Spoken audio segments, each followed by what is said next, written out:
दोस्तों, human psychology को scientific way में जितना डीपली स्टडी और रिसर्च करना कॉम्प्लिकेटेड और टफ है, उससे कई गुना ज्यादा आसान और इंटरेस्टिंग साइकोलॉजिकल ट्रिक्स को अपनी डेली लाइफ में अप्लाई करना होता है। तो दोस्तों, इसीलिए आज हम आपके साथ ऐसे 14 साइकोलॉजिकल ट्रिक्स शेयर करने वाले हैं जिन्हें आप अपनी डेली लाइफ में आज ही से इजीली अप्लाई करके अपनी लाइफ को आसान बना सकते हो और जिन्हें जानने के बाद आप पहले जैसे नहीं रहोगे।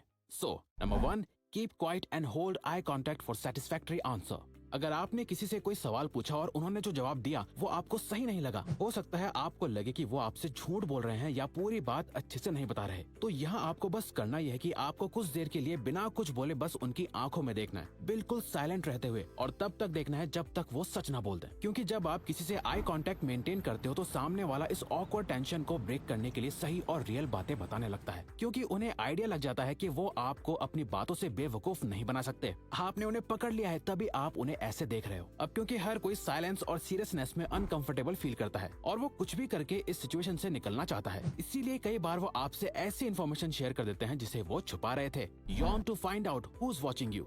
ऐसा कितनी बार होता है कि जब हमें लगता है कि कोई हमें देख रहा है, कोई हमें घूर रहा है, पर हम पता नहीं लगा पाते कि आखिर वो कौन है, या फिर हमें शक भी हो जाता है कि कौन हमें घूर रहा है, लेकिन हमारे उसे देखने से पहले ही वो पर्सन अपना फेस घुमा लेता है या कहीं और इधर उधर देखने लग जाता है। जब भी आप कभी ऐसी सिचुएशन में फंसे जहां आप ये जानना चाहते हो कि कौन आपको देख रहा है, तो सिंपली बस यॉन कर दो, यानी उबासी लो, और जो इंसान आपको देख रहा होगा वो भी यॉन करने लगेगा, क्योंकि यॉनिंग एक कंटेजियस एक्शन है जिसे हर इंसान किसी और को देख के अपने आप कॉपी करने लगता है। Give yourself fewer choices when you can't make a decision. दोस्तों, क्या आप भी एक से ज्यादा चॉइसेस के बीच में कंफ्यूज हो जाते हो कि आपको क्या और कौन सा चुनना चाहिए? तो ये ट्रिक आप ही के लिए है। हमें लगता है कि हमारे पास जितनी ज्यादा इन्फॉर्मेशन और चॉइसेस होंगी हम उतने ही बेटर डिसीजन ले पाएंगे, पर ऐसा नहीं है। साल 2000 में psychologists Sheena Iyengar and Mark Lepper ने एक रिसर्च पब्लिश करी थी जहां उन्होंने एक जैम के 24 वेरिएंट्स को $1 ऑफ प्राइस पे सेल करे और अगले दिन उन्होंने सिर्फ 6 वेरिएंट्स ही रखे। इससे हुआ ये कि पहले दिन लोगों की भीड़ तो वहाँ आई, लेकिन 24 वेरिएंट्स में से एक चूज करना लोगों को इतना मुश्किल लगने लगा कि उन्होंने कुछ खरीदा ही नहीं। वहीं अगले दिन बहुत कम लोग ही उस जैम को देखने आए, पर पहले दिन के मुकाबले दूसरे दिन जैम की सेल ज्यादा हुई, जिससे ये साबित हुआ कि हम अपने आप को जितनी ज्यादा चॉइसेस देंगे हम उतना ही ज्यादा टाइम और एनर्जी वेस्ट करेंगे, और उसके बाद भी ज्यादा चांस इस बात के हैं कि आप गलत ऑप्शन चूज करोगे। इसीलिए खुद को हमेशा कम ऑप्शंस दो और उनमें से ही सोच समझकर डिसाइड करो। दोस्तों, अगर हम अपनी बात करें तो हम 2 ऑप्शन से ज्यादा ना रखने का ही ट्राई करते हैं, उससे ज्यादा नहीं। For quick decision making, check eye colour for instant करिश्मा।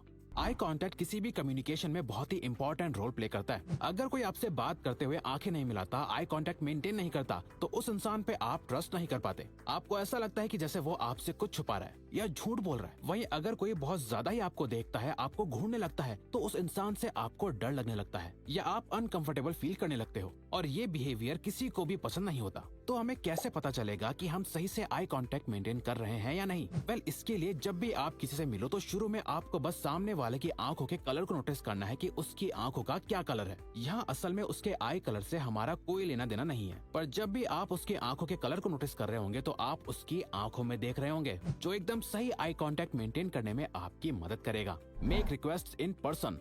किसी से भी मैसेज करके या अपने बेड पे लेटे हुए एक कॉल करके किसी से फेवर मांगना या कोई रिक्वेस्ट करना बहुत आसान होता है, पर अगर आप सच में चाहते हो कि सामने वाला आपकी हेल्प करे तो बजाय उसे कॉल करके उससे कोई हेल्प मांगने के बेहतर ये है कि आप उनसे मिलके कोई हेल्प मांगो, अगर पॉसिबल हो तो, क्योंकि इससे उनके ना बोलने के चांसेस बहुत कम हो जाएंगे, क्योंकि वहाँ आप उसके सामने प्रेजेंट होते हो। और ये ट्रिक सामने वाले पर्सन को साइकोलॉजिकली और इमोशनली ट्रिक करती है, एक बॉन्ड या रिलेशन को मेंटेन करने के लिए, जो कि फोन कॉल पे नहीं होता। Trick your brain to stop procrastination.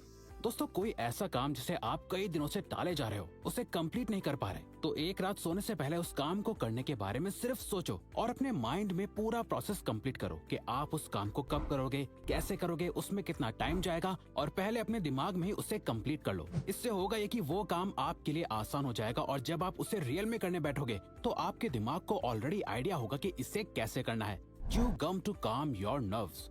अगर आप स्टेज पे कोई स्पीच देने जा रहे हो या आपका कोई इंटरव्यू है या किसी के साथ डेट पे जाना है, जिस वजह से आप बहुत ज्यादा नर्वस फील कर रहे हैं, आपको एंजाइटी हो रही है, तो जाने से पहले च्युइंग गम खानी चाहिए। क्योंकि एक स्टडी में 100 स्टूडेंट्स पे एक एक्सपेरिमेंट करा गया था, जहां जो बच्चे एग्जाम से पहले च्युइंग गम खाकर आ रहे थे, उन्होंने बाकी बच्चों से अच्छा परफॉर्म करा था। ऐसा इसलिए होता है क्योंकि च्युइंग गम खाना हमारे लिए एक रिलैक्सिंग एक्सपीरियंस होता है, जिससे हमारे ब्लड में स्ट्रेस हार्मोन कॉर्टिसोल का लेवल कम हो जाता है, जो हमारे माइंड को ट्रिक करके हमें ज्यादा कॉन्फिडेंस फील कराता है।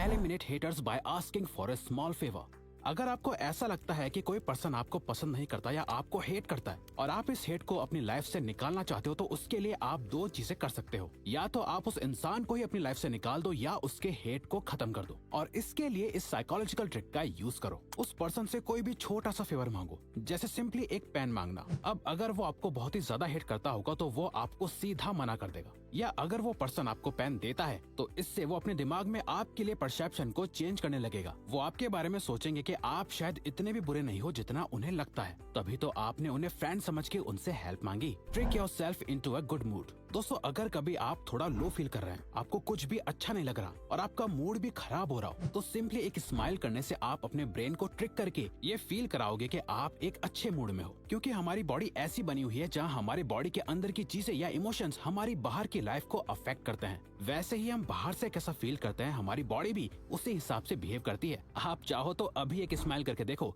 और उस स्माइल को 5 सेकंड्स तक होल्ड करके रखो। आपको इमीडिएटली अच्छा फील होने लगेगा। Right away your worries.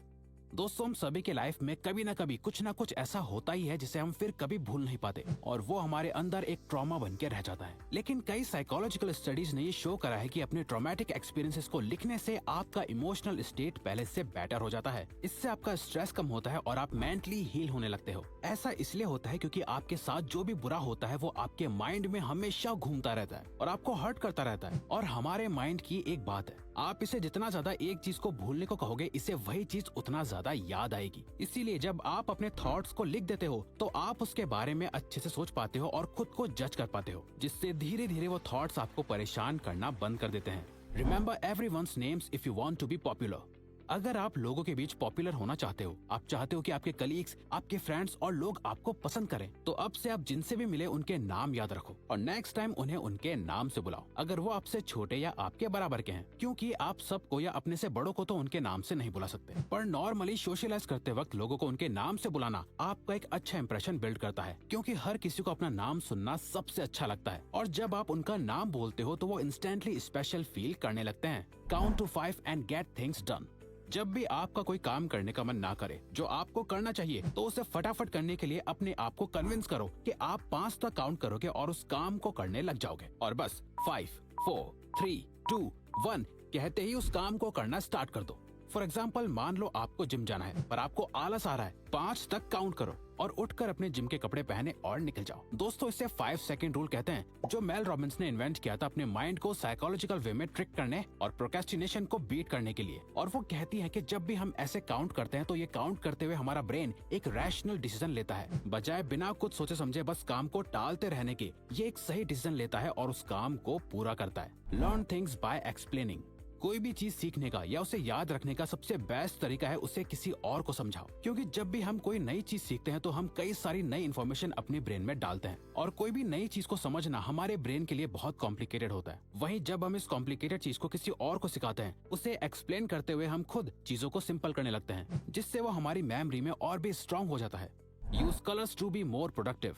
आप जहाँ बैठकर काम कर रहे हो वहाँ का एनवायरनमेंट कैसा है, वहाँ की दीवारों का कलर कैसा है, ये आपकी प्रोडक्टिविटी को बहुत हद तक अफेक्ट कर सकता है। और मॉडर्न साइकोलॉजी के अकॉर्डिंग अगर आप अपने आसपास एक प्रोडक्टिव एनवायरनमेंट क्रिएट करना चाहते हो तो आपको अपने आसपास ब्लू कलर का सबसे ज्यादा यूज करना चाहिए। इनफैक्ट ब्लू और ऑरेंज कलर न ही आपको ज्यादा प्रोडक्टिव बनाता है बल्कि आपके मूड और इमोशंस को भी बैलेंस रखता है। तो अगर आपको ये वीडियो अच्छी लगी तो वीडियो को लाइक और चैनल को सब्सक्राइब करके हमें सपोर्ट करो और बेल नोटिफिकेशन ऑन कर लीजिएगा ताकि आप आने वाली वीडियोस मिस ना कर पाओ। Thank you for watching.